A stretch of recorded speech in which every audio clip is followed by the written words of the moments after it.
Number three. All right, guys. This is my last episode. I'll see you guys next time. You can just continue. Oh, okay, cool. Yeah. Cool. I want to thank you guys for tuning into the Dro Show here in the Heavily Contested Podcast.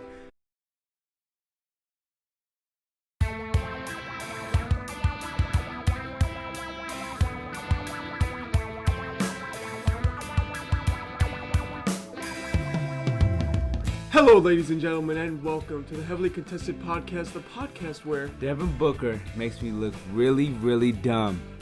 Really, really dumb. Well, we've all seen you look really dumb before, but to continue on to our point, welcome to episode 2 of the Heavily Contested Podcast, and to get right into it, the Milwaukee Bucks are the NBA champions. If you can't tell by my jersey right here, I'm actually extremely excited. Giannis Antetokounmpo with his first ring. The Bucks win 105-98 at home. First championship in 50 years. And it seems like you have something to say about that. All I'm going to say is that I still don't think Giannis is that good. I really don't think that he's that good. You did not just say that. It was very cute. 47, 50 points, whatever you want to say. I really feel like, he put his team on his back. His second best player was Chris Middleton or Drew Holiday, whoever you want to say. Probably Drew. Whoever you want to say. But I feel like he would have faced a lot heavier competition had we not had these injuries. So I'm not going to give him all the credit in the world. But congratulations, Giannis. I'm happy that you got your first finals. You got your first MVP, too. I'm happy for you, man. Very happy for you. Well, in that closeout game, we'll also show a flashback probably about right now. I think he'll have 50. Woo! You got a 50 bomb in an NBA Finals. I got a 50 bomb by Devin Booker. And now that you've seen it, I will have to say, Travis Dampierre predicted Devin Booker would get 50 points. And he was right. Someone would get 50 points. It was just wrong on who. And it turns out the better player ended up getting 50 points. Giannis with 50. I don't think he's the better player. Giannis. Moving on from that. Oh my God. Giannis with 50 points, 14 rebounds, 5 blocks, and actually goes 17 of 19 on his free throws. Okay. Now, that is something I will give you props for. Because, Giannis is one of the worst free throw shooters I've ever seen in my life. So I think that's an exaggeration a little bit. No, I don't think that's an exaggeration. That's definitely an exaggeration. We did a whole movie clip about him shooting his free throws. Yeah, as a joke. No, I think he's pretty bad at shooting free throws. Well, he wasn't bad in this game. Yeah. So good job for stepping it up, Giannis. I even talked about how you was a 70% free throw shooter, and what was that, like 89, 90% pretty much? Yeah. So good job, Giannis. Devin Booker, we got issues. Okay, and we'll get into that right after. Today, Junior? Oh my goodness, I'm sorry for stuttering. And we'll get into it right after this. Chris Paul also had 26 points with 5 assists. And then some other notable performances is Middleton with 17 points, 5 rebounds, 5 assists on 6 of 13 shooting. Holiday with 12 points on 4 of 19 shooting. 11 assists, 9 rebounds. That's something I got right. I knew Chris Middleton was going to be terrible. Yeah. I knew that. Well, he went back down, but he wasn't actually... This isn't Kyle Kuzma. You like Kentavious Caldwell-Pope. You little more consistent. You're just there. You're just there. You're not really hurting the team, but you're not really helping it too much. But they actually both had 4 steals, which does have to be noted. That's normal for Drew Holiday. But Chris Middleton? Yeah. That was pretty good. Pretty good defensive performance from Chris Middleton. On the other end, Jay Crowder is a notable one, as we mentioned last episode. Jay Crowder had 15 points on 4 of 11 shooting. And he was 2 for 9 from 3 with 13 rebounds, but 4 steals as well. 2 for 9? 2 for 9 from 3, with a lot of his three-pointers being wide open, as we could say. And then the other one, Devin Booker with 19 points on 8 of 22 shooting, 5 assists, and 6 turnovers. Okay, we got to say, I'm going to say this right now, okay? I wore this sweater on purpose. Okay, Dro, tell the people who's on the back. Looks like LBJ, Michael Go. Jordan, and Kobe Bryant with Michael Jordan having his Okay, hands around both. so one of those people in the picture are no longer here with us anymore. You know who is here though? Is Devin Booker, right? Yeah. So he's supposed to be the next Kobe. He scored 10 in game 3. I already established that. And in the last game, when you're about to go home, you're about to win the championship if you win. I think the Suns, if they would have won game 6, they would have won game 7. I But no. wouldn't argue with that. But no, he didn't even score 20 points. As the best player on his team, on a game to send you home, you didn't even score 20 points. So now, Devin Booker, you lost all of that. There's no more Kobe. I don't want to hear nothing about no Kobe. I don't want to hear nothing about maybe he's Tracy McGrady. No, he's Devin Booker, and that's about it. Well, I'll tell you, the one person that I see with the Mamba mentality right now is Giannis Antetokounmpo. Someone who's worked with Kobe Bryant before. Travis may be walking out like it's an absurd statement, but it's really not. He has trained with Kobe Bryant. He has a hard work mentality like Kobe Bryant. He shoots just like him too, guys. Hey, obviously he does because he had 50 points on 61% shooting. He had a killer mentality. Game 6, Giannis Antetokounmpo turned it up to another level. He did what the greats do. He stepped up in a big closeout game, and he scored 50. And he basically said in that game, I'm going to win this championship. It's happening to here win for you guys. and now.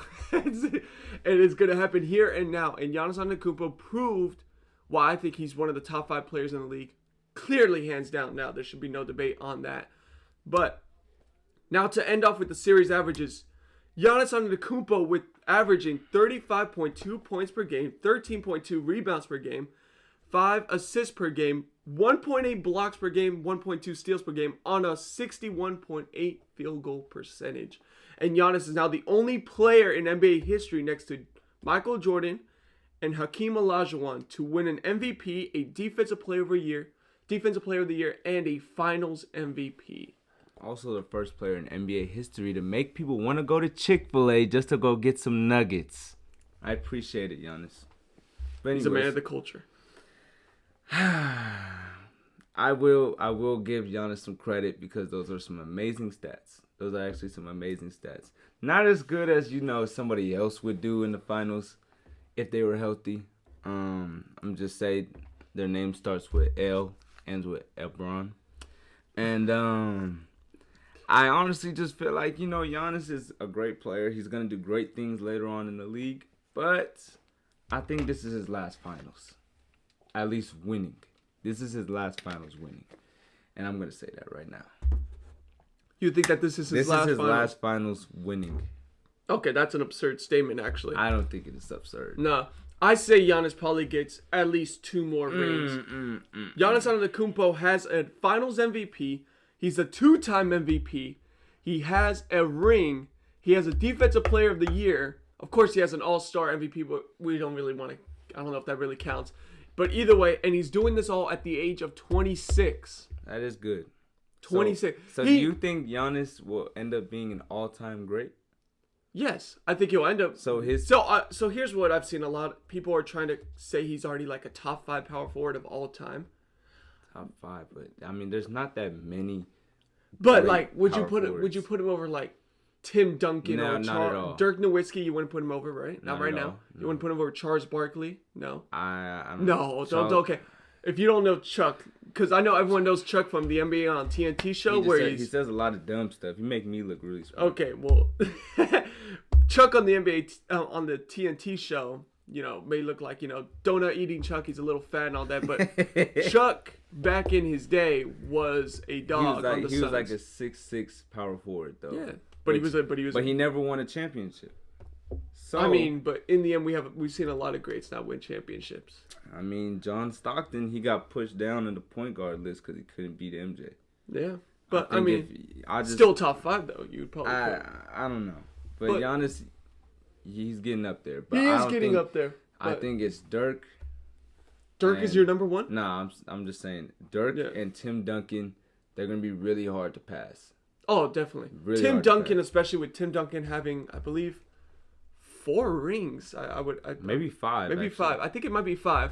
I might be mistaken on that. My knowledge is a little off right now. But Tim Duncan right now is probably the best power forward of all time. So people are trying to say that Giannis is a top 5 power forward of all time right now. I wouldn't put him there.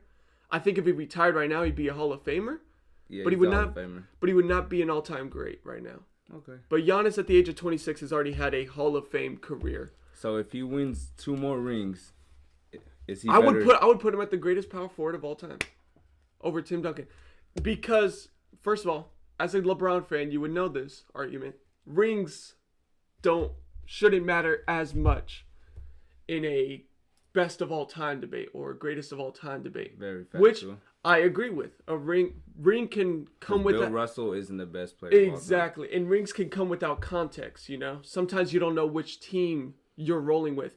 And the thing about Giannis that I want to give over a lot of other big men is that a lot of people were saying when the Bucks had 2 outings in the playoffs, one in the conference round against the Toronto Raptors with Kawhi Leonard making his incredible playoff run, and the other one with the Miami Heat and Jimmy Butler making his incredible playoff run last year. A lot of people were saying that Giannis, being a big man, can't win a championship as the number 1 option. Which you see with a lot of big men. If you're going to, you can look back. Shaquille O'Neal always had his Kobe. He couldn't win by himself. Yeah, Shaquille O'Neal had his Kobe. Of course, Shaquille O'Neal, no credit taken away from him, though. Shaquille O'Neal is a dominant force back then and definitely a top 10 player of all time. But he always had his guy. He always had a Kobe to help close out the game, and he had his D Wade to help close out the game. GOAT too. That's the other GOAT, guys. D Wade, one of the best shooting guards of all time as well. The best. No, I'm just saying. Okay, but Giannis proved the haters wrong as Giannis went out there and showed that he could win a championship as the number 1 option. And what he did in Game 6 was he went in and said, "I'm going to win this game," and he dropped 50 points. And I think what proves that he had that different mentality is that he decided to go in there and he only missed 2 free throws. And you know what it shows? I think it shows is how much more dangerous Giannis can be, because we know what he can do. We do know that if he could shoot, I honestly feel like if he could shoot a 3-pointer or if he could shoot free throws, and it doesn't even have to be like crazy, I would think. It just has to be average. Even if he could do it averagely, I think he could be the most talented player of all time. Of all time. There's no doubt about that. Not saying he could. I don't think he could ever be the greatest, in all honesty. But I think that he could be the most talented of all time. Well, if Giannis keeps playing on this level, greatest of all time isn't out of the question, no. But I think it's already out of the question. Okay, then you're then you're just biased. But either way, Giannis Antetokounmpo is already playing great at this level when teams are backing up in the paint expecting him to drive, and he's still able to score on 3 or 4 people inside the paint. Playing the bully ball. Playing bully ball to perfection. Street and ball. Shaq is actually the only person. Shaq has given the Superman title to Giannis Antetokounmpo and has stated several times that Giannis is the only big man that he believes is truly better than him. Which could be true, because Giannis is basically Shaq, but better in a lot of areas. Passing, ball handling, slithery finishing.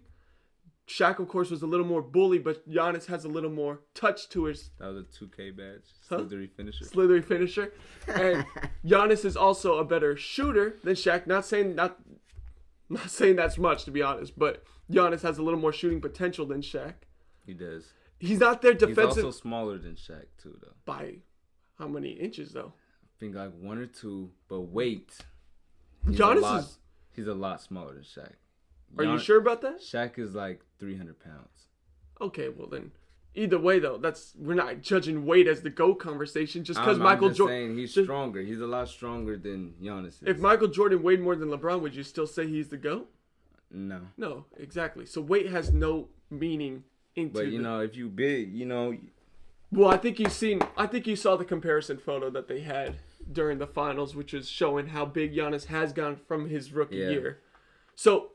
Of course, major credits to Giannis Antetokounmpo having a historical closeout game, probably one of the best we've ever seen in a closeout game, scoring the tied for the first most in a closeout game in a series with 50 points, of course, and also just an overall great NBA Finals performance. Wait, who's he tied with? It's going to be shown in the picture, but I can't think of the name because it's from 1950. Oh, okay. I figured it was LeBron. My bad. No. LeBron never did it in a closeout game. Oh, he just does it normally, huh?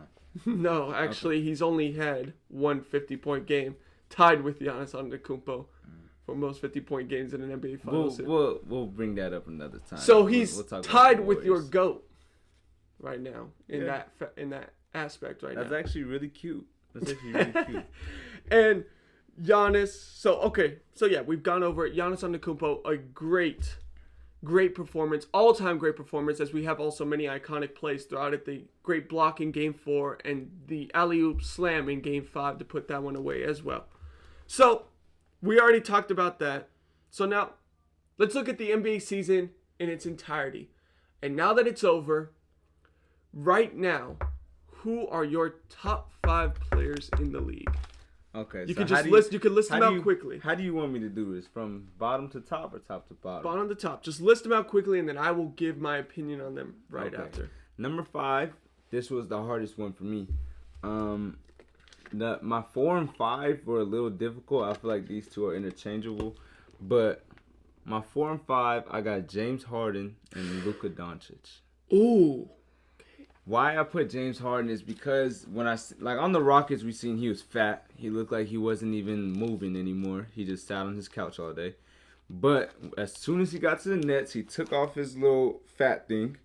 He got skinny again. And then we started to see how much of a difference he put on the Nets.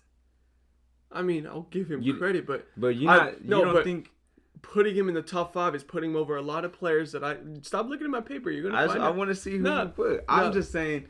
So Luka, for me, is. I'm not saying that he's.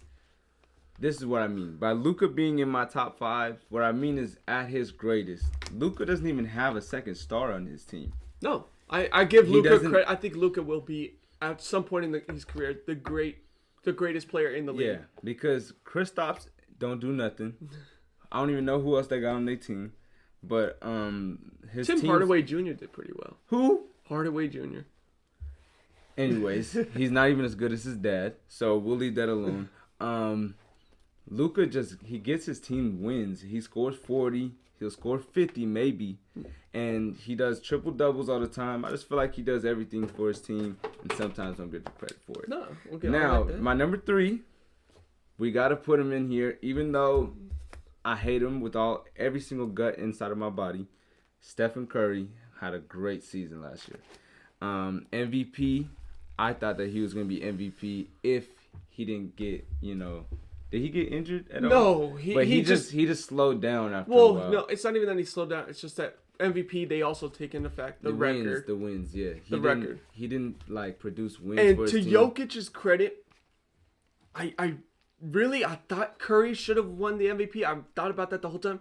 But I got to give Jokic credit where credit is due, because Jokic is also his partner, Jamal Murray, went out with a torn ACL. And I remember when I saw that, I was thinking the Nuggets are going to start slipping in the rankings a little bit, in the standings. But they stayed up They there. actually moved up a spot. Yeah. So obviously Jokic being there they was still a winning team. He helped the team win games. And, I mean, all credit to Jokic. He was playing on a extremely high level. Yeah. So I also feel like the Nuggets have a great system, too. So yes. I can't give all the credit to Jokic, but I will give him some credit for the fact that, his team did still perform at a high level. Mm-hmm. Number 2 and number 1. Well, yes. We got LeBron James, of course. He's not number 2. He's top 2 and not 2.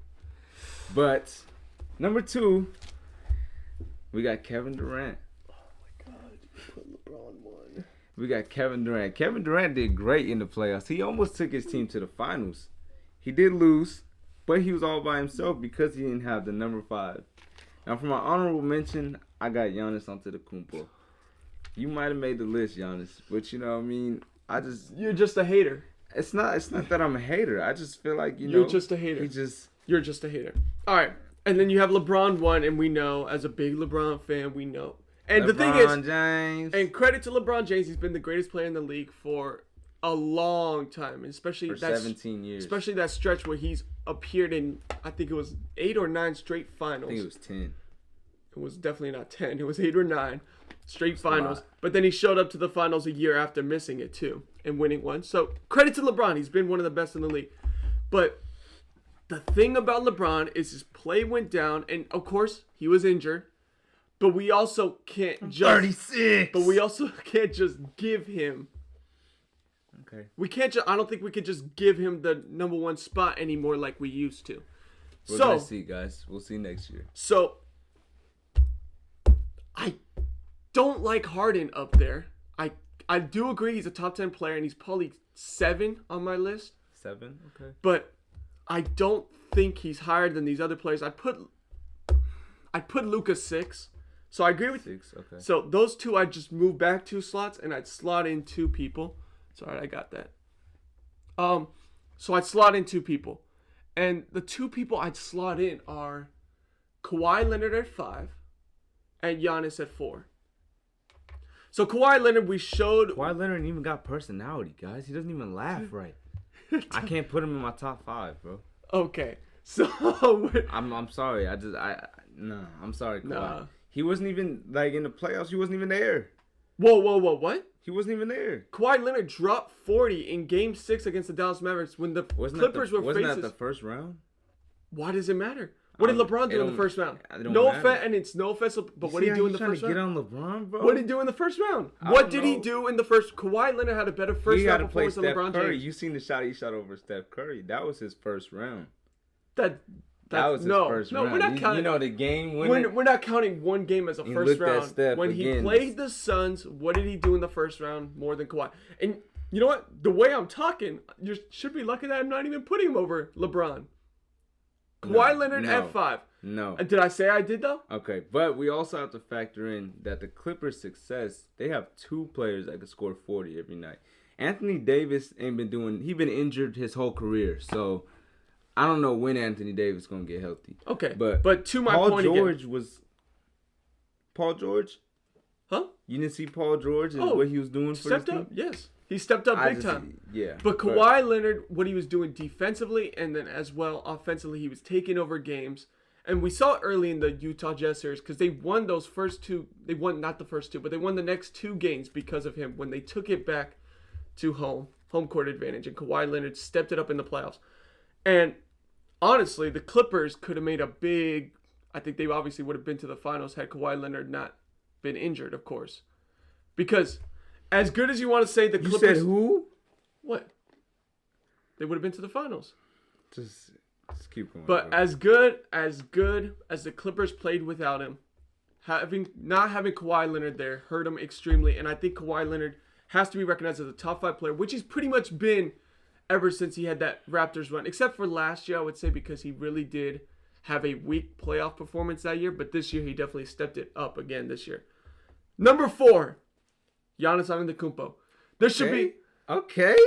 Now... you're not too biased, bro. Okay. Giannis Antetokounmpo at 4. I do think he's solidified now as a top 5. It should be like 8. But... no. There should be no argument now that Giannis Antetokounmpo is a top 5 player, but I would not put him over these other players. We already kind of went over what Giannis can do. 50-point game in the closeout game of the NBA Finals. Giannis proved that he could still win a championship as the number 1 option. So, credit to him. More power to him right now because, he deserves to be up there. He proved why he should be up there, and especially for what he does defensively. And I think it was shown in the finals he does guard 1 through 5. What he can do as a defensive player as well. So now, number 3. The king himself, LeBron James. I'm putting him at number 3. So. Wait. There's another LeBron in the league? Nah, Bronny's in the league? Nah. The one and only LeBron James. Number 3. All right, guys. This is my last episode. I'll see you guys next time. You can just continue. Oh, okay, cool. Yeah. Cool. I want to thank you guys for tuning into the Dro Show here in the Heavily Contested podcast. So LeBron James at 3. Yes, he was injured, And yes, when he's healthy, I do believe he could be the best player in the league. But I do, and you have to agree a little bit when you say this, you see a little bit of a regress now. I saw it this year. And it hurts to see because I like LeBron. I actually do. As much as I go against Travis, with his LeBron statements, I am a LeBron fan. I mean, I am a fan of the guy. But his play dropped off this year significantly. I think LeBron just didn't care. He was like, you know what, Space Jam coming out. Yeah.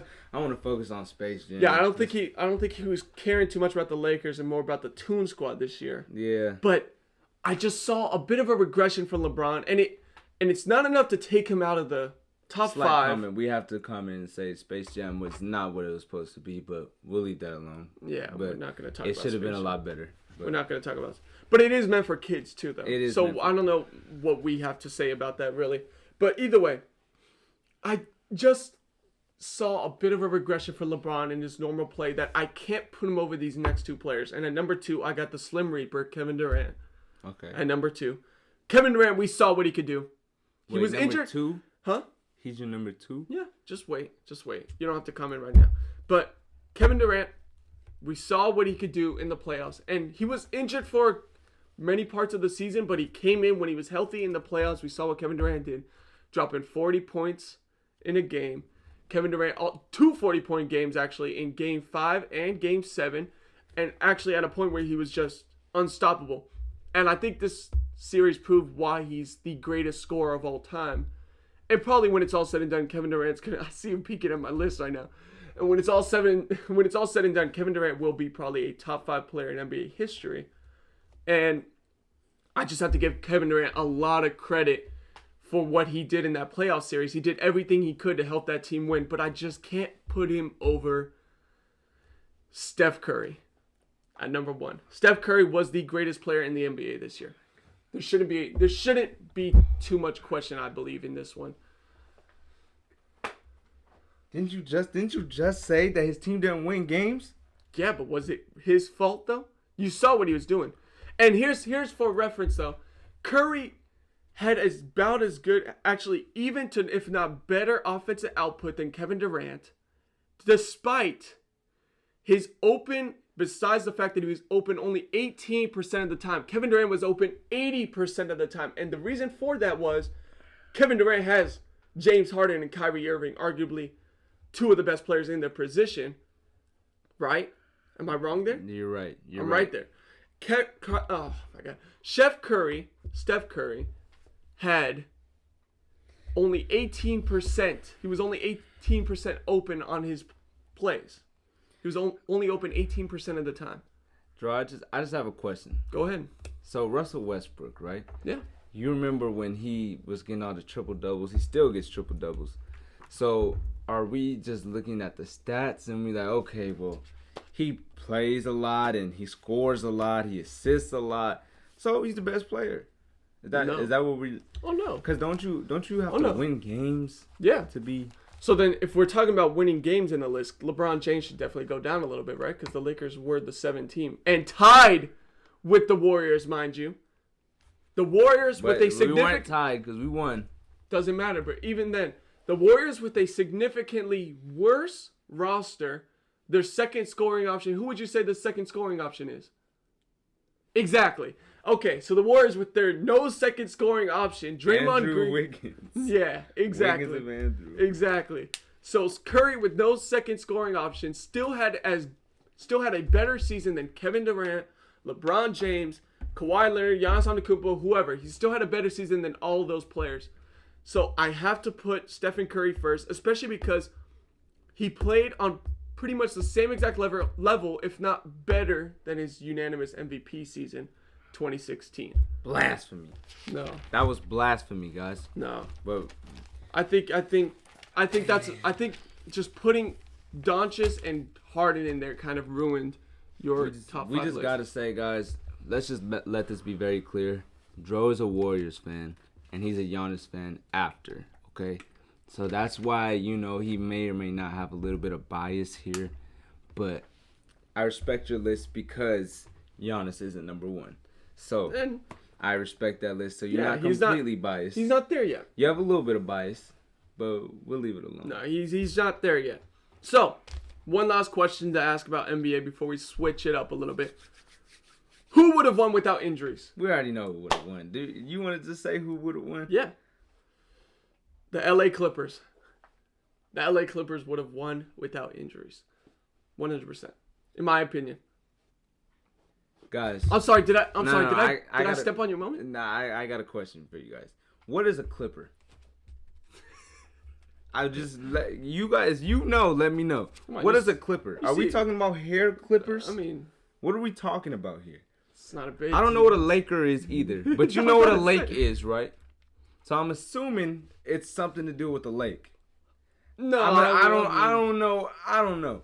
But all I'm saying is we don't really know that one either. The Clippers are the little boy. They get son to the Lakers, and they will always be that. For the rest of their careers, it don't matter what the Clippers do. They could win 5 championships today. They're still worse than the Lakers. Yeah. LeBron James is better than Kawhi. Anthony Davis is better than Paul George. And we have way other players. Andre Drummond is better than their No. I have a problem with what you just said. Not LeBron with Kawhi, because you saw on my list I have LeBron. You're gonna tell me right now. I take injuries. No injuries. You're saying no injuries? No injuries to Paul George? No injuries. So then, I'm saying right now, because Paul George, he's not gonna be able to do what he was doing back then. Doesn't matter. I'm saying he just did this playoff series when Kawhi Leonard went out. He's not dunking like he was back then. Okay, so yes, he doesn't have the athleticism, but you saw what he was doing as a finisher and what he was doing as a shooter this playoff series. But Anthony Davis brings the defense. Remember the defense you was talking about? But Paul George is a great defender too. I think Paul George one season averaged 2 steals a game. Do you know how crazy that is to average 2 steals a game throughout an entire season? Don't overrate or underrate Paul George's defense here. We're talking about pandemic P here, guys. No, well, playoff P showed up this year, and I have to put Paul George over Anthony Davis if you're going to talk about that. But the only reason I have the Clippers, and here's why, my explanation, if so. We saw what happened with the Lakers once their guys got injured. We saw how bad of a team it truly was, right? You can agree to that. I can agree with that. Dennis Schroeder was not as good as promised, which I was very disappointed about. Don't come back. Do not come back. We saw Drummond not play at the level that he's playing when he was on the Cavs. We saw Kyle Kuzma. That does not need to be explained. That doesn't need to be explained. Kyle Kuzma is now a player for the Shanghai Sharks probably after this year. Probably will be. So let's say we saw Kawhi Leonard get hurt. What happened to the Clippers? Paul George stepped up. They stepped up. Terrence Mann stepped up. An unknown player stepped up, right? Reggie Jackson stepped up. Reggie Jackson was actually my favorite player in 2K. You know those 2K players that nobody uses? But Reggie Jackson is my player. I have to say, I think Reggie Jackson has been an underrated player his entire career, being that he's just on the Detroit Pistons his entire career. So yeah, I will give it to them. The Clippers definitely have more dependable depth on their team. Yes. They have more dependable depth. But I just can't go against the GOAT, man. You know what I'm saying? The GOAT always going to come through. Okay. It don't matter what it is. If he got to score 40 every game, I guess he's going to score 40. So Trevor's rolling with a little bit of bias here. But I have to say that the Clippers, overall, when you have their two players and you cancel them out, and you look at the rosters, you can't tell me that the Lakers are a better team, right? I just see it. So I have to say that the Clippers are a better team overall, and I think that this year the way they were playing last year, if you're talking about last year, definitely the Lakers. You seen because they were playing on the last time before they were supposed to play the Lakers. They were scared. They were like, we don't want to play the Lakers. Let's just lose to them, so we ain't got to play the Lakers. Don't make an excuse now. I'm just saying. Either way, the Clippers stepped up their play this year, and I think that they would have gotten them this year. But on the other end, I think the Clippers would have won against, obviously, the Nets. If the Nets weren't injured, the Nets would have made it to the finals. There shouldn't be a question on that. Wait. You said they would have won against the Nets? They would have beat the Nets, yes. The Clippers would have beat the Nets. How would the Clippers beat the Nets? Well, because it's the same situation that we saw with the Lakers. What happened when their players got injured? Without injuries. Huh? Of course. But I'm talking about, you got to take in a whole supporting cast when talking about who's going to win. You know what I mean? A supporting cast, having a big or a good Blake Griffin turned into Dennis Rodman. Dennis Rodman? He just hustles. Not Dennis Rodman, but he turned into the Dennis Rodman for the Nets. He just hustles. He don't dunk no more. He can't dunk no more. So he just hustles, gets rebounds, does his best on defense. You got the best scorer of all time. 2 of the best ISO players of all time. Okay, yeah. And no. I think the Clippers beat them because the Clippers past those big 3. The Nets have had a horrible defense the entire season. Now that you can agree to. They were historically bad defensively. And what that can do is, for a team like the Clippers that heavily rely on their defensive play, they could probably stop Brooklyn a little more than you expect. Kawhi Leonard is a top 5 defender in the league. So I expect Kawhi Leonard to do a little more on Kevin Durant than maybe P.J. Tucker was doing.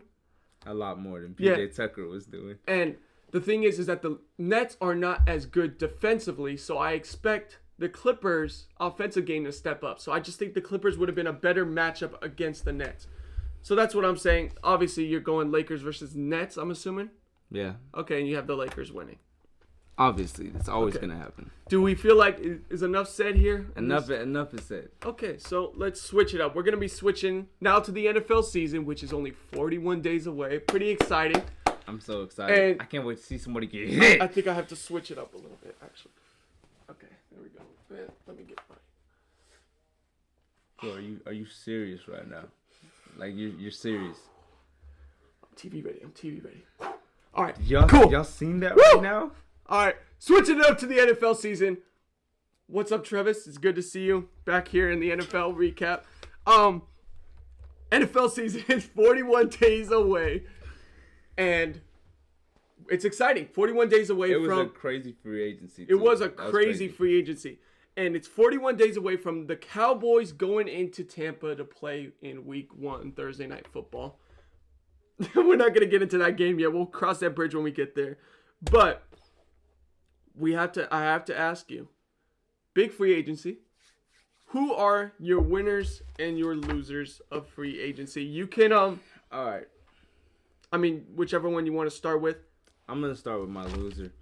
My biggest loser for the Niners free agency is Niners.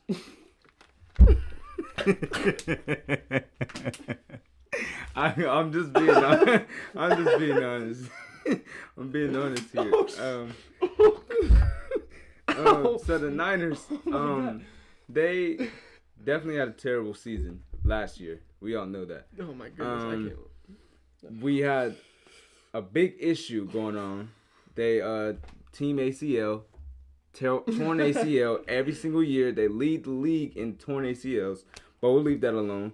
So I'm not gonna say anybody's gonna get injured because that's messed up. But from the stats, it's very likely. They lost one of the greatest corners to ever live. We know who it is. Sherman, we wish the best for you if you need any help. Mental health wise. But okay, you guys did lose Sherman. You go ahead. You guys did lose Sherman. You didn't address that with free agency. And then quarterback situation, you have Jimmy G, who lost you guys the Super Bowl. Some people like to say he brought us to the Super Bowl. No, he didn't. You guys just run. And then you replaced him with Trey Lance when you could have had Justin Fields. In my opinion, I feel like Justin Fields is a lot better than Trey Lance right now. Trey Lance has potential, but I don't know. So, for that reason alone, I gotta say the Niners, and they're just an ugly team. Wait, are you putting them as your? This is my losers. But your biggest loser? These are my biggest losers. Of your top 3, the Niners are your biggest. They're 1, 2, and 3. That's how you have it. You 1, 2, and 3. Niners. Biggest winners. I gotta go. Oh no! I can't let you go winners. I can't let you go winners right now. No, I'm sorry. Why can't I go on them? Stop. Okay. The 49ers are number 3 on my winners for off-season winners. And the reason why you said that Richard Sherman is gone, which, yeah, he's gone, but Richard Sherman is not the same Richard Sherman anymore that we saw. But he was your best corner. No, he wasn't. Jason Verrett was. And we re-signed him. Jason Verrett. Go ahead. Jason Verrett only allowed 2 touchdowns this season. Jason Verrett was a lockdown corner on number one receivers. So you're going to say Jason Barrett is better than Richard Sherman? Right now, yes. Right now, yes. Without a doubt. And the Niners did a great job is that they re-signed all their core players. They basically didn't lose anything from that 2019 Super Bowl run team. And what they did is they only improved from that. So what they did is they re-signed Trent Williams, who's one of the great tackles in the league. We have Jason Verrett, who's probably going to start moving up more as a great corner in the league. He is only going to get better coming off an injury, mind you. We re-signed K'Wan Williams, a great slot corner. Hey, just because you don't know the Niners, it's all right. Just because you don't... My Niner fans out there know who K'Wan Williams is and know that the Shark is a dog out there at the slot position. So we got a slot corner. We re-signed Fred Warner to a long extension. Fred Warner is a good pickup. I like Fred Warner. That's a great one. Alex Mack, we signed Alex Mack for our center to fill up that interior line position. We re-signed Jaquiski Tart at the safety position, who is a good, strong safety. We re-signed Jeff Wilson, who had a bit of a breakout towards the end of the year a little bit, having a couple 100-yard games rushing. If you guys are not Niner fans and you know who Jeff Wilson is, I'll give him credit. Yeah. I don't know who that is. Kyle Juszczyk, who's... Juszczyk. Yes, Kyle Juszczyk, who's turned into a great fullback, H-back, however you want to call it. So for me, the Niners who were expected to take Mac Jones the entire time ended up fooling everyone and go for Trey Lance. And yes, Justin Fields is probably better right now, but Trey Lance is definitely the one with more upside, being a better runner, having a strong arm. And what I love about Trey Lance is the mental game. He's a very smart quarterback. He cares a lot about the game.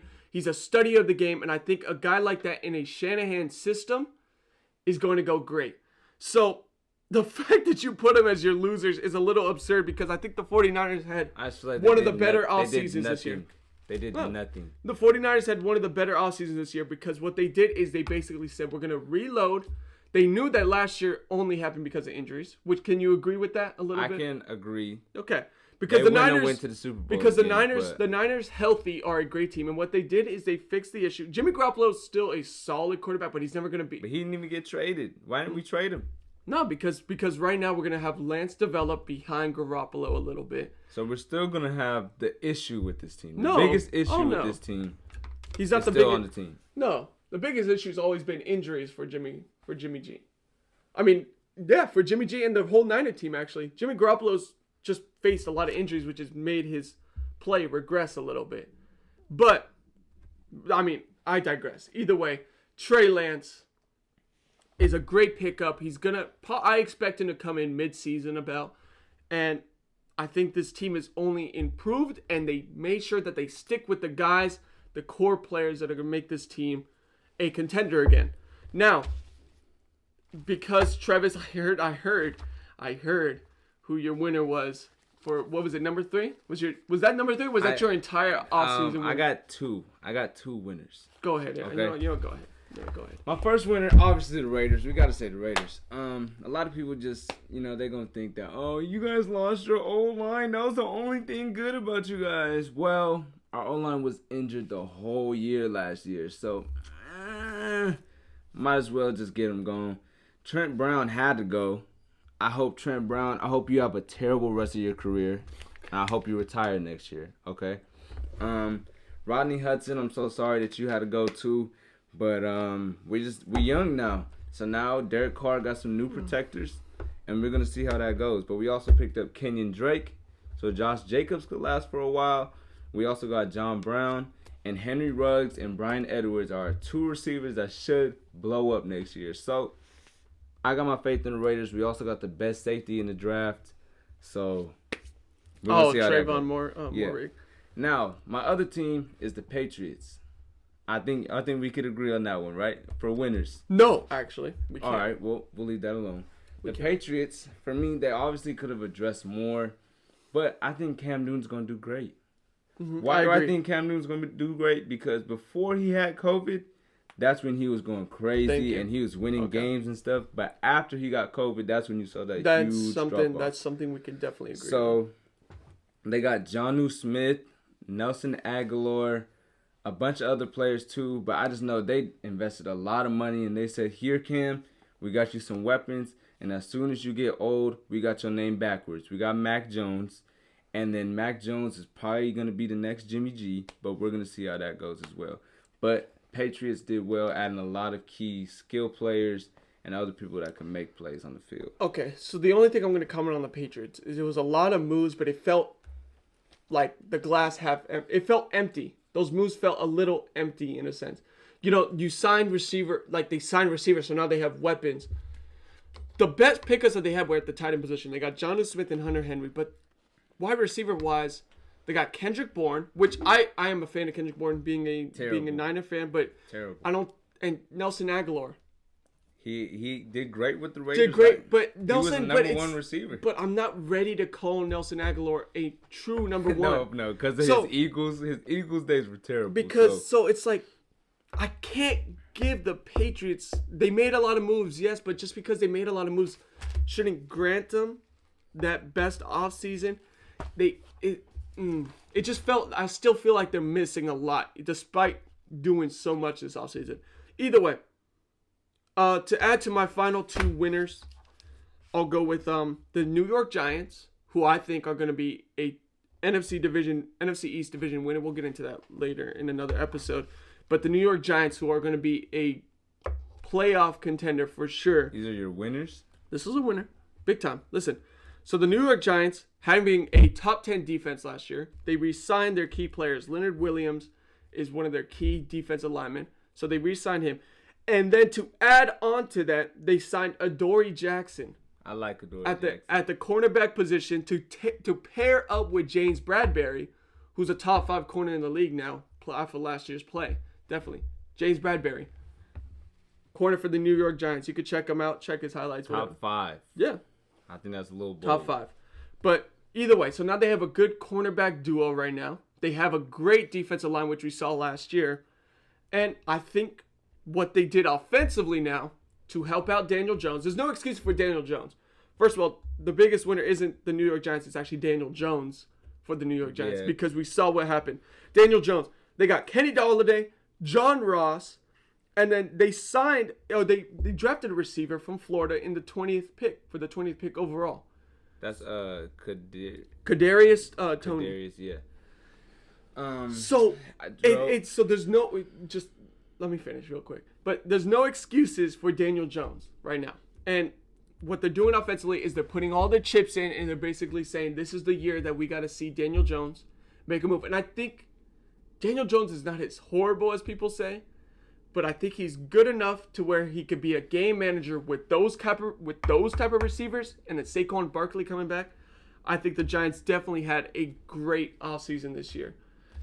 I just think Daniel Jones is one of the worst quarterbacks in the league. He's in the bottom 20 definitely.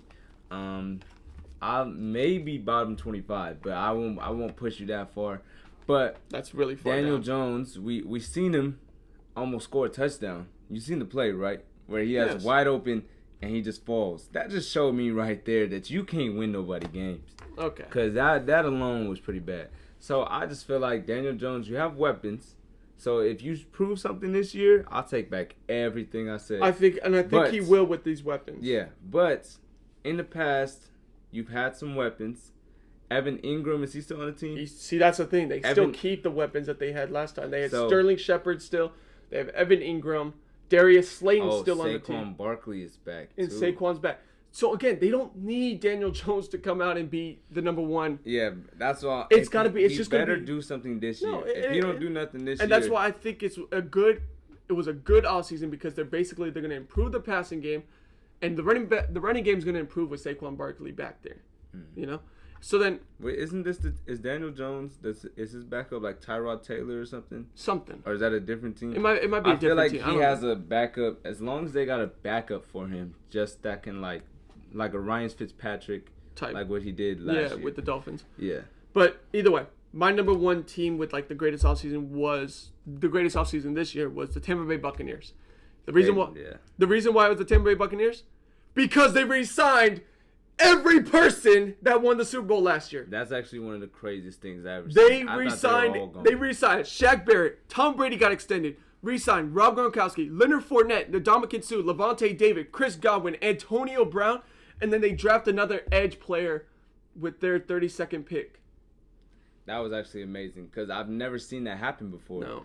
I knew, like, you seen all these players. You were like, oh, yeah, there's no way they bring all of them back. Well, because some players get greedy with the money, but these players wanted to run it back. Chris Godwin, you could have came to the Raiders. You could have came to Vegas, man. In his defense, he got franchise tag. He did. But either way, the Bucs played this offseason perfect because they basically said, we won a Super Bowl, and they had a great defense this year. An all-time great performance from that defense in the Super Bowl. So they're saying, let's just run it back, same crew. We know that we should be the best team in the league. I don't think that the Bucs will win again, though. I don't think so either. I think they got a little lucky in many aspects. Yeah. But here's the thing. Kevin King is a huge part of that luck. But also, I think the fact is, too, that defense saved Brady in that NFC Championship game. Because Brady threw 3 interceptions. But looking at that game, that defense was locked down by the end. Yeah. You know what I mean? And that's what... And Aaron obviously... Rodgers couldn't do anything. And he's the MVP. And that's the thing. And I thought it was more on Aaron Rodgers, but obviously shown by next week, it was actually more the defense because then they did the same exact thing to Patrick Mahomes. Patrick Mahomes also didn't have his linemen that he needed. But at the same time, those backup linemen aren't the worst people. They're not like middle schoolers. No, so they're still in the NFL. So and the thing is and we just saw what they did with the Bills with the hurt O-lines in some aspects too. They decimated the Bills at home. It wasn't even close. That was a big word right there, Joe. What does decimated mean? Destroyed. Just wow. Okay, but either way, Tampa Bay Bucs definitely had the best free agency. My free agency losers are the Las Vegas Raiders, the Packers, and then the Houston Texans. So the Raiders, and the reason I say it, you did a great point. I think their best pickup was Yannick Ngakoue. Getting a rusher there was big. Although the only thing about Ngakoue is that he's been off a little bit these last few years. He's not played at the same level that he was when he was in Saxonville, right? And he was also on 3 different teams. And the thing is I don't like that first round pick, Alex Leatherwood. I don't like it either. Because only because that's a guy that you could have got 2 or 3 rounds later. You could have got someone else. The Raiders were in a spot at that moment where they could have drafted a receiver. They could have drafted someone a little bigger, a bigger name in that first round. And you could have saved Alex Leatherwood for like the 3rd round. Yeah. Trayvon Merrick could, if we switched it, the stories would have been differently. But at the same time, Alex Leatherwood, he definitely could have dropped. Yeah. And it's the same mistake that they made a couple of years ago when they drafted, you would know, the edge rusher. Cleveland Farrell. Yes, number 4 overall, who probably wasn't even a first round. Cleveland Farrell was drafted number 4 overall, ahead of a lot of players like Derwin James, Josh Allen.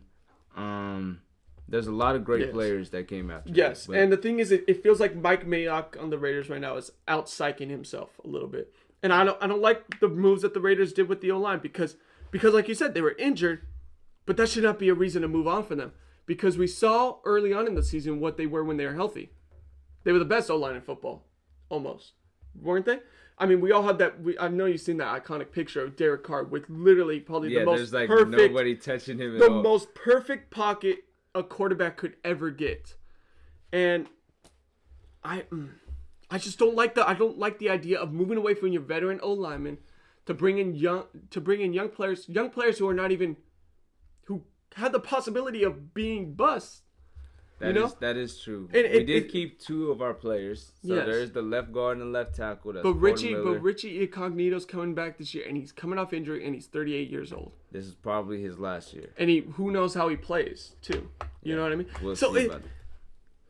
He likes to bully people, though. If you know the story, if you know, you know. He likes to bully people, though. So I just don't like the moves, and especially, actually, funny enough, I'm not a Raider hater as much as I am like a Cowboy hater or other teams. I'm a Niner hater, if you couldn't tell. Obviously. But for me, it's just, I don't like the moves that they made. And especially in a year where this is probably Gruden's make it or break it year. If they don't make the playoffs this year, don't be surprised if John Gruden gets fired. Because we gave him so much money. Because they gave him a lot of money, and it's 2 years now where the Raiders have gone into the midseason stretch with a positive record. I think they were 6-4 2 years ago. Yeah, and then 6-3. 6-3 last year. So they went into the midpoint of the season with a winning record, and it seemed like it was impossible with the final. And that's the thing too. They got their hard games out of the way both times last year. It was supposed to be an easy stretch towards the end of the year. We're the only team that beat the Chiefs, though. We'll let you guys know that. Oh yes, the Week 5's champions, the Raiders. We're the best team in the league, pretty much. But you get what I'm saying. They lost games that they shouldn't. They almost lost to the Jets this year, which was almost pretty embarrassing. They lost to the Falcons this year, who really struggled. So we got destroyed, decimated. Decimated by the Falcons. By the Falcons. So I don't like the moves that the Raiders made with what has been happening. And for number 2, I obviously stated the Packers. I mean, Aaron Rodgers situation. We that's pretty obvious. That's a big one. That's a huge loss for the Pack right now. Although rumors are he's going to come back for one last season. Pretty sure he's going to be there, but we'll see. But he probably will. But the thing is what I think hurts them the most is not even Aaron Rodgers, because they'll get a year out of Aaron Rodgers, which is probably what they assumed anyways, because they drafted Jordan Love for a reason, which I still think was that was one of the worst draft picks I ever seen in my life. I think it was, and it wasn't. I don't think it was a bad pick because Jordan Love is bad. I think it's a bad pick because Jordan Love was not going to go in the first round whatsoever.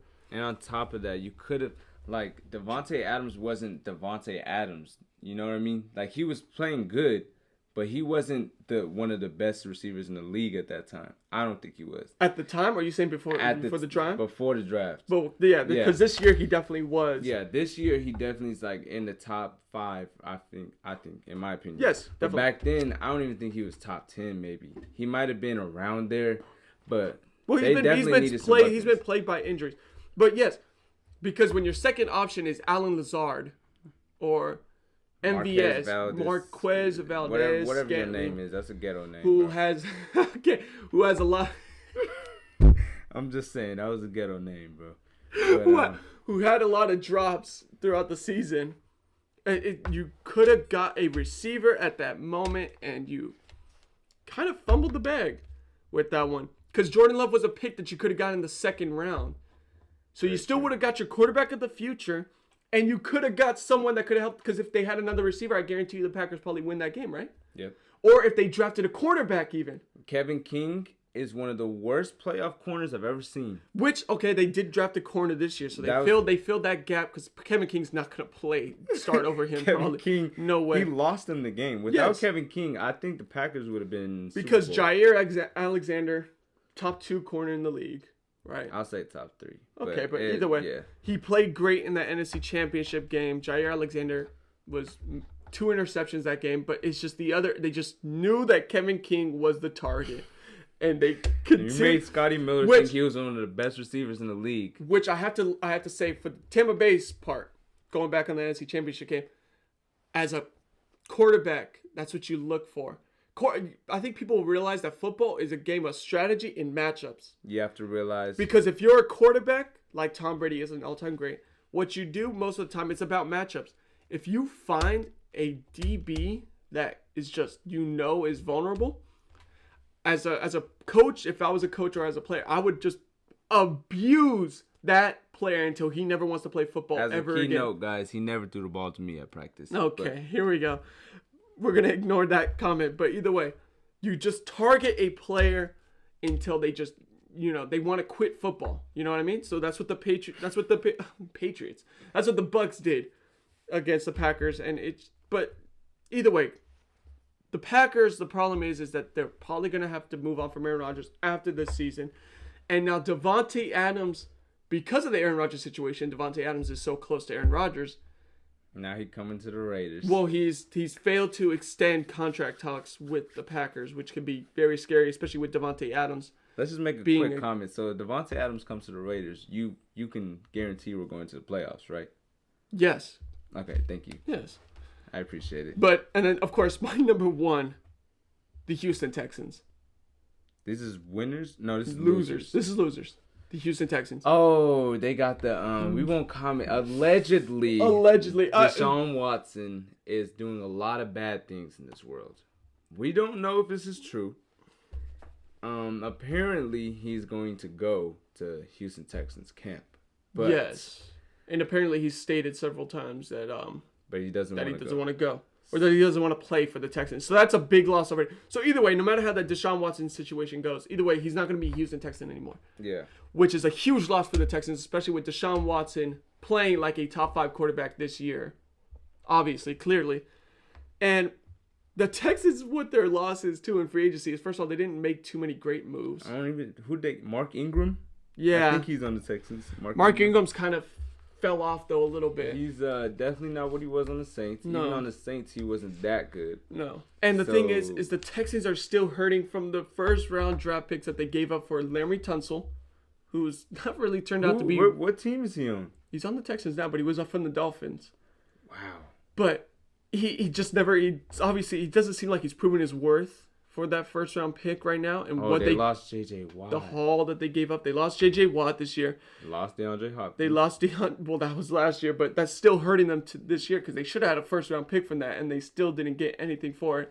The Texans' first pick of the draft was in the 3rd round.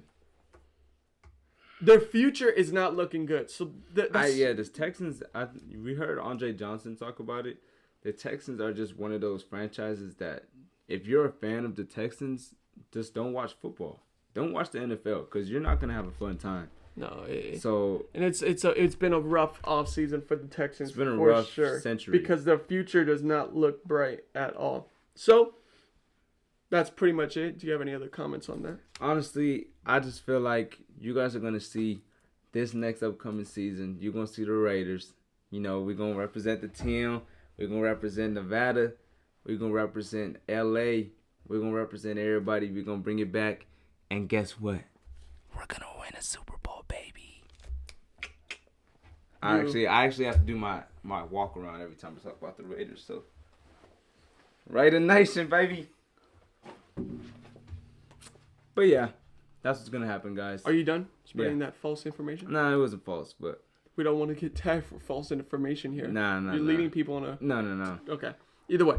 To end off the show, we're going to talk about the last thing, which is Aaron Rodgers and Davante Adams both posted on their story the Michael Jordan and Scottie Pippen. The Last Dance.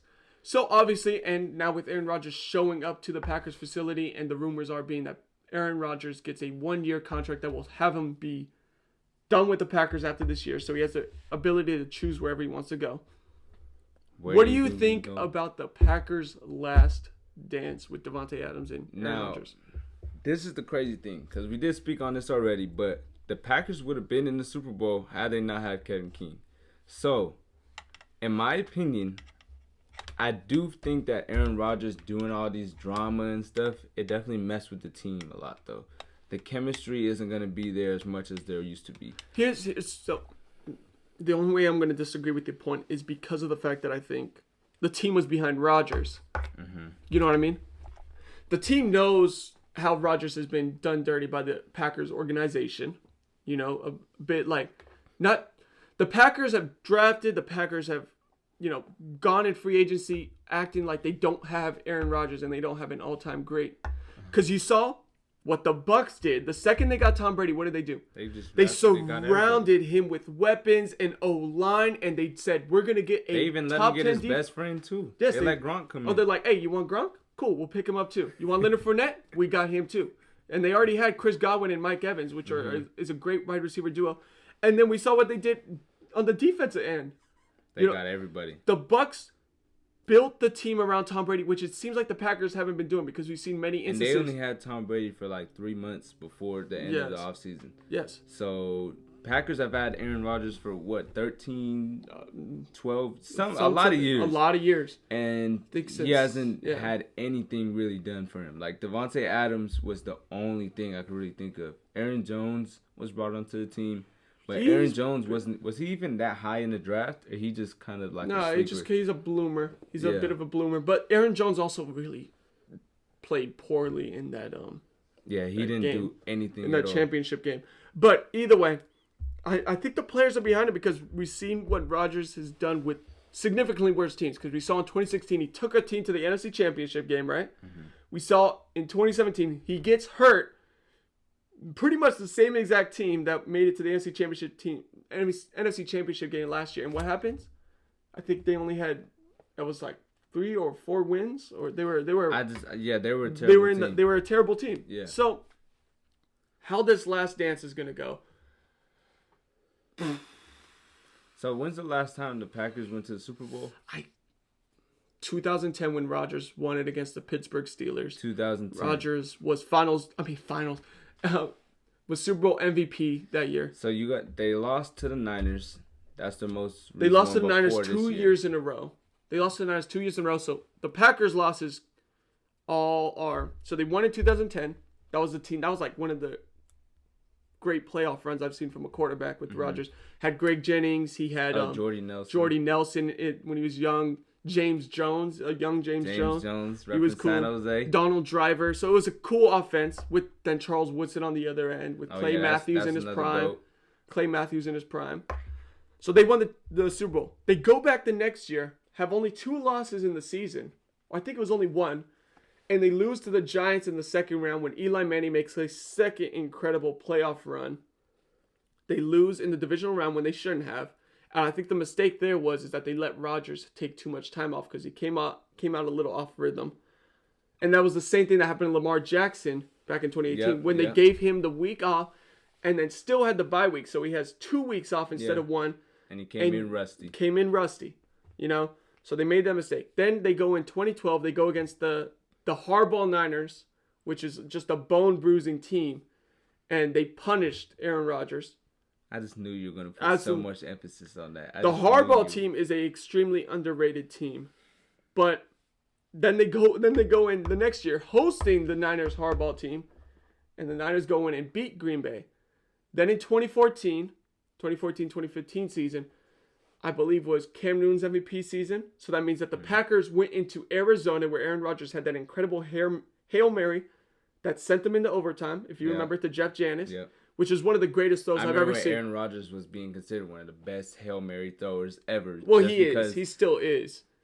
And he's probably one of the greatest thrower of all time. I don't think anyone's thrown the football like he does. Yeah, he doesn't even have a perfect mechanic for it either. No. I'm not even a quarterback, but I can see it. He throws it from right here. Well, yeah. What I think the main thing is his emphasis on the wrist more so than he doesn't crank it or anything like that. It's just a cool, simple flick of the wrist for him. But Aaron Rodgers probably one of the greatest throws of all time, rolling to his left, turning and throwing the ball about 50 yards down the field, which was insane. And it sent him to overtime, and then they had that Larry Fitzgerald play. Literally on the first possession of overtime, the Packers defense blows coverage, leaves Larry Fitzgerald wide open. He runs it down to the 5-yard line, and the Cardinals win the game in overtime like that.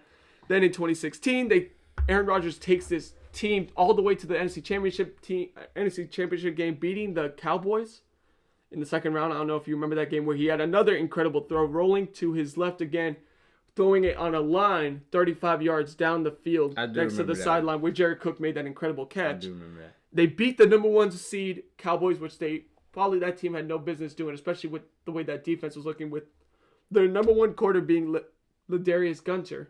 I don't know if you remember who that is.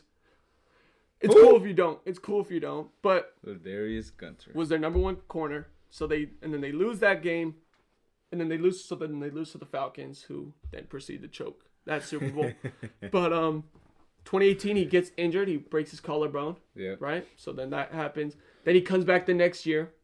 They lose the NFC Championship game to the Niners, which that Niners was just a punishing defense. Rodgers his pocket was collapsing a lot that game with the Niners. The fearsome foursome of the Niners D-line there. And then 2020, where he faces another great defense. And then they falter. I will give him a lot of credit, though, because I did not expect him to win MVP at all going into the season. No. And he just told everybody, you know what? I hate the Packers, but I'm going to do this. I think it's almost like, I think you forgot who I am type thing. You know what I mean? Basically, telling you guys. Because he had 2019, they made it to the NFC Championship game, but it was not a Rodgers-esque season. Yeah. And then he basically came in the next year and he said, "Nah, I'm still a bad man." You know what I mean? He's a bad man. But from my prediction, what's gonna happen? I feel like the Rodgers and Devontae Adams history will end definitely. I don't care what they do, even if they win the Super Bowl, it's definitely gonna end. I don't see them winning a Super Bowl. The biggest thing I see happening is they make it to the NFC Championship again, and they lose. Not to the Bucks, though. I feel like it'll be somebody else. But who, though? Let's be honest here. Maybe the Niners. Maybe, but... No, actually, I don't want the Niners to go to the Super Bowl. Of course, so I he's a can't hater. say I knew it was too good to be true. I can't say the Niners. I knew it was too good to be true. But I don't see them winning any Super Bowl, and I don't see them winning. Either way, though, here's the thing. Like, looking at the whole NFC again, right? From top to bottom. The Saints now losing Drew Brees. You know, Saints are out of the picture. Right? I don't think they'll... I don't even know who their quarterback's going to be. It's Taysom Hill or Jameis Winston. Famous Jameis. But, you know, I don't see any other teams that can compete with the Packers right now. The Packers still seem like a juggernaut, especially with Aaron Rodgers coming back. Yeah. You know what I mean? So I think they should be favorites to at least make it to the Super Bowl. Again, my prediction is they go to the Super Bowl, but I think they lose that game. I feel like defense wins championships, but the Packers, they have a lot of key players on defense, but they don't have nobody that's a huge star besides Jair Alexander. Jair Alexander's the only star. A corner can't affect the game that much because he can take away that whole side of the field, but there's a whole nother side of the field. They need a well, Zadarius Smith is a good pass rusher. Yeah, but he's not great though. But he's not. But he's not like he's not the guy that He's not like a Myles Garrett. He's not Shaq Barrett. Yeah, he's not. He's not even. Yeah, he's definitely not Shaq Barrett. So you know, I don't see them beating the Kansas City Chiefs. And again, I don't see anyone beating the Kansas City Chiefs either. Again, they've kept a lot of their team intact. They lost. There's only one team that can beat them, but no. But either way, you get what I'm saying. So I think the Packers, the last dance will end in Los Angeles in Super Bowl 53, 54. My God, why am I forgetting that? I don't know, but I feel like after the season, Aaron Rodgers is going to retire. I don't think he wants to play anymore. He's already shown that he's had interest in other things. So I think Aaron Rodgers will retire. Devontae Adams, come play with your boy, Derek Carr, bring back 56. the Fresno State. How did I forget that? And we're going to call it a day. Yeah. So that'll be the end of this heavily contested show. I want to thank you for tuning in. If you stayed for this long, of course, really big thank you. And next episode, we'll probably go over more of the NFL predictions, who we think our division winners are. How good the Raiders are going to be. Our playoff predictions, all that will probably be coming next week, as well as maybe a little more in-depth on finals NBA season free agency. Because that will be getting going very soon, and we'll be getting some Woj bombs probably coming up within the week, as we already have a big trade. Jonas Valanciunas is going to the Pelicans, as Eric Bledsoe is getting traded away, as well as Steven Adams to the Memphis Grizzlies. Yeah. So, we'll see what happens, but I want to thank you for tuning into this episode, and we'll see you next time. Peace.